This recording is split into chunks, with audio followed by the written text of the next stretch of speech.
What's up, guys? Spin Firearms here, and today we're going to be comparing the triggers between the Glock 19, the Stoeger STR9-C, and the Sauer P320 Compact. All of these are considered compacts and are all roughly the same size, with the Stoeger being the smallest as well as the cheapest. The P320 Compact is about $470, the Stoeger is about $280, and the Glock 19 is about $500. So I'm going to go ahead and remove the magazines just for the testing purpose of the trigger. And on top of that, right now I have them in order of best to worst trigger.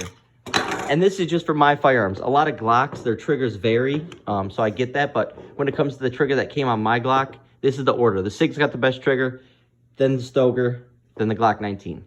So anyways, we'll start with the SIG P320 Compact trigger. Ready? That's first trigger pull. It is super light, very crisp. Ready? Here's reset. Very short. One more time. Very short. Great trigger on the P320 Compact. Love it.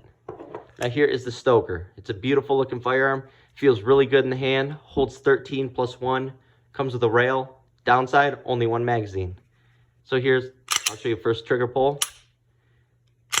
It's very light and crisp. And then here's reset. Very short reset as well. Very crisp trigger pull. I mean, there is no take up on that. It is just super nice. Very crisp. Love it. For $280, the trigger that comes on the Stoeger is perfect. Then we'll go to my Glock 19. For some reason, this Glock 19 that I got, it's so spongy. I don't get why. My Glock 26s aren't like that. My Glock 43X is a much, much better trigger. Not sure why, but I'll show you guys that. Here's first trigger pull. Oops, I went a little further than reset. See, but the problem is when I'm pulling on reset, it's spongy. It's not super crisp. It doesn't break right away. So I get that short reset, but when I go to press, I have to go some ways before that break, which it really shouldn't do that. It's just super spongy. So I'll show you the Stoeger again. See, whereas it's a shorter reset, but it's much harder to pull.